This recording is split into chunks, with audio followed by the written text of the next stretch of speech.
Welcome everybody to another episode of Talking with Heroes in Afghanistan. I am Bob Calvert, your host. Ted is behind the camera, and we're here on talkingwithheroes.com. Our online news site is thankyouforyourservice.us, and we're still here in Mehtar Lam in Laghman Province, Afghanistan. And we have a gentleman here who just apparently recently returned from R&R, was home with his family. And Staff Sergeant, you've been on before. Would you like to reintroduce yourself? And I know you want to introduce your friend. I am Staff Sergeant Greg Zuercher from Wichita, Kansas. I am the ADT-3 military journalist and unit historian. And standing to my right is Major Wes Massaro. He is the ADT Ag Team Hydrologist and Geologist. And he is actually the driving force behind this garden that's behind us here. And I help him out. Okay. So we're going to be doing something just a little different, folks, here. We're actually going to be seeing a garden here in Afghanistan. And, of course, would you like to introduce yourself and where you're from, how long you served? Sure. As Sergeant Zuercher said, I'm Major Wes Massaro from Kansas City, Kansas. And I've been in the National Guard for over 18 years now. And this is my second deployment to Afghanistan. And I'm the Team Hydrologist. And what I primarily work with is watershed. I'm doing some watershed work, but a lot of my main focus I sort of fell into is business development or agribusiness development, helping out the people. And I had to start a little pilot project back behind us probably about 3 months ago. Had an idea to start a garden, and we initially had some big lofty ideas and goals, and until we actually started working with the soil and found out that it's going to be difficult. So we sort of cut back a little bit based on our work schedule as well, because you don't have much time to, really put on the effort. And by the time we require water and just water, that's about an hour a day, and that's sometimes a little more than our schedules can handle. Okay, well, we'll walk back here in a minute. How did the Afghan people here you work with react to you growing a garden out here? They sort of they liked it. We had some agricultural help that they come and they talk about and give us some pointers what they've experienced. Because one thing, we had some cucumbers that we first started. We just started getting cucumbers, and these mites or these bugs started attacking it, and that, I guess that is very common over here. So that is they told us about the pruning technique, and you need to be able to catch it early because they're very devastating to the plant. So then I guess just other agri people, I bring it up, and also I learn the names and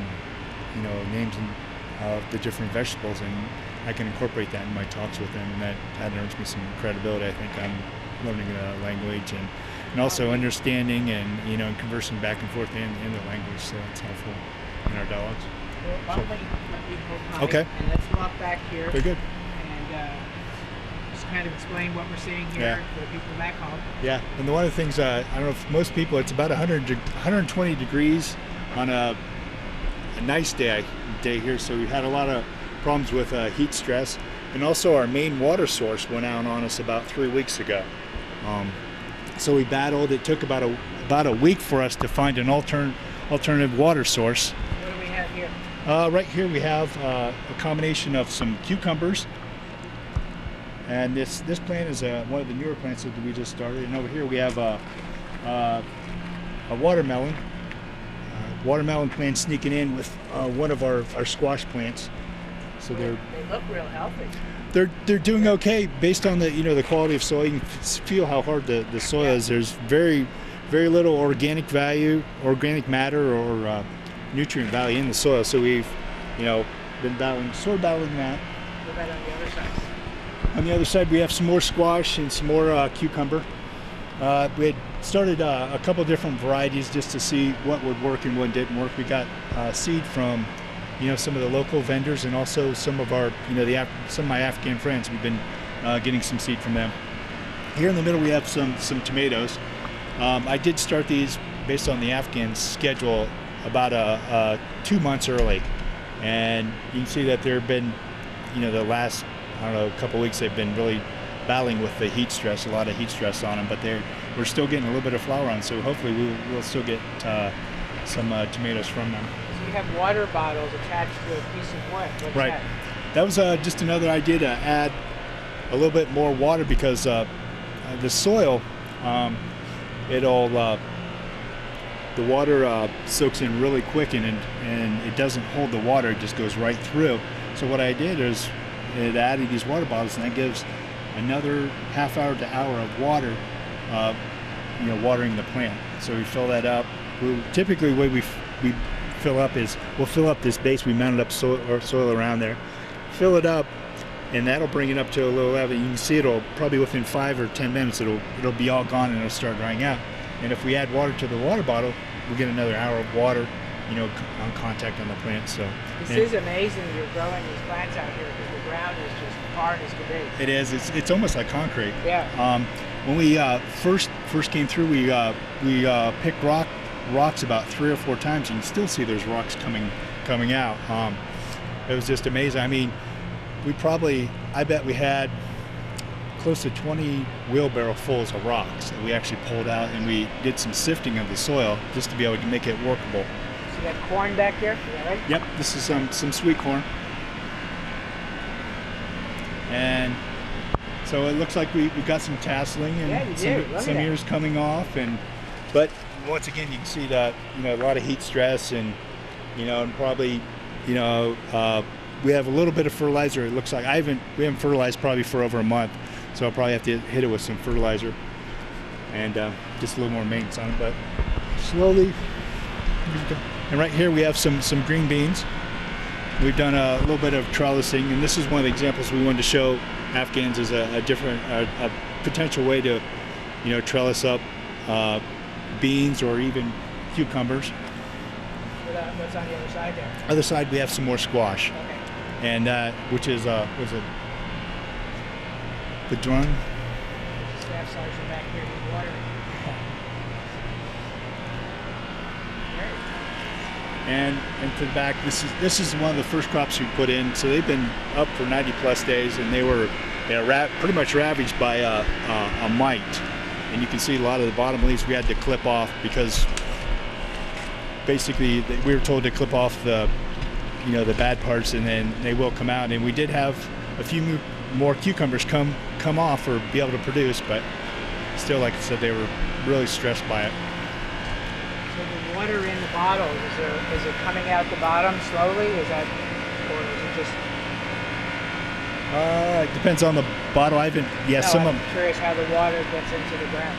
Okay.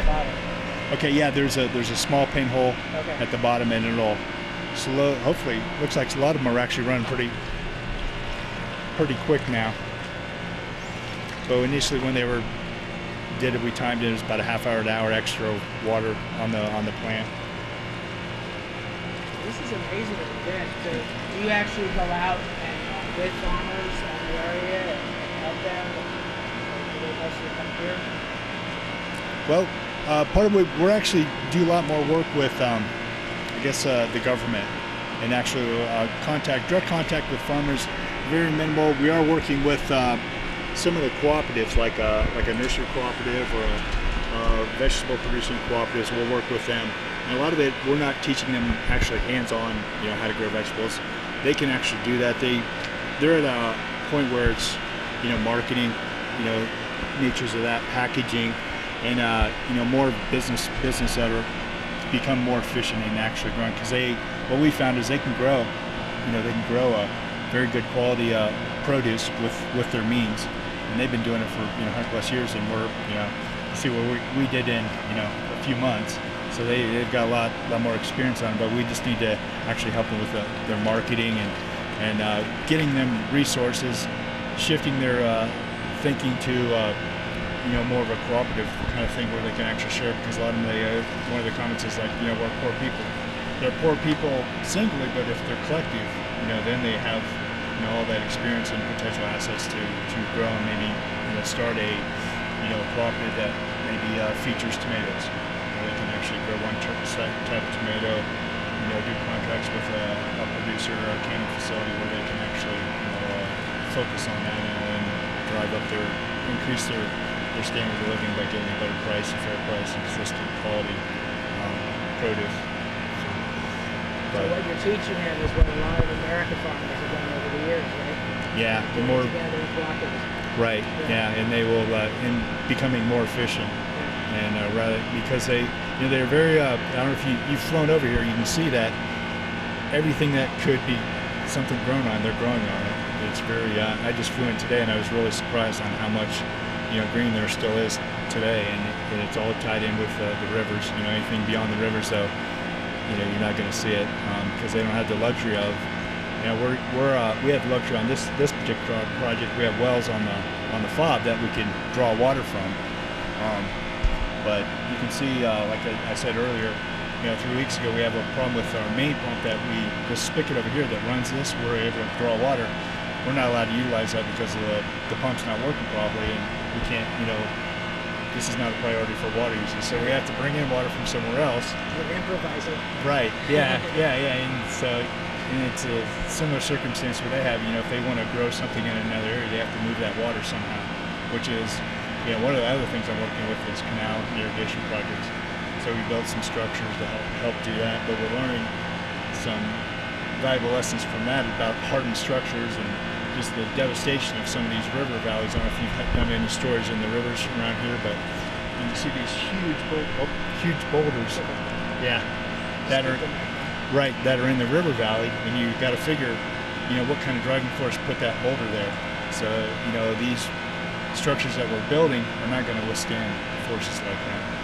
So so we need to simplify those structures and do a lot more of them to slow down the water flow, get some of the sediment out so you have better quality water at the end, and so you can, grow vegetables and produce like this for everyone, and maybe expand it out a little bit more so they can grow more and give more people opportunities to develop an income and a livelihood. So you were at the Kansas National Guard, like reserves. You're not full-time military, so you have a job back home. It's pretty secure when you get home. Yes. This is my second deployment, and I work for an international engineering company. It's called Arcadis, and I work for the U.S. portion of the U.S. division, and we focus on soil and groundwater cleanup. I'm a geologist, and I do a lot of field work and construction oversight. We go out, evaluate a project, study the project, come up with a way to clean it up, and we'll go out and either build it or conduct the work. And I'm pretty much involved in all aspects of those types of projects. Is this back in Kansas? It is in Kansas, yeah, but wherever we go anymore, yeah, because we have so many offices. Like, I may get tasked in Texas or some other place, but primarily, my wife likes it when I'm, seeing around the house. But sure. Yeah, because with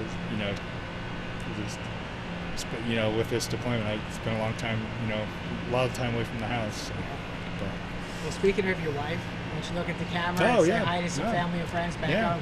Yeah, actually, I owe them an email too. Just tell them that I got here. I'd like to say hello to my wife Terry and my boys Owen and Eric. Enjoyed our little R&R visit. See you real soon.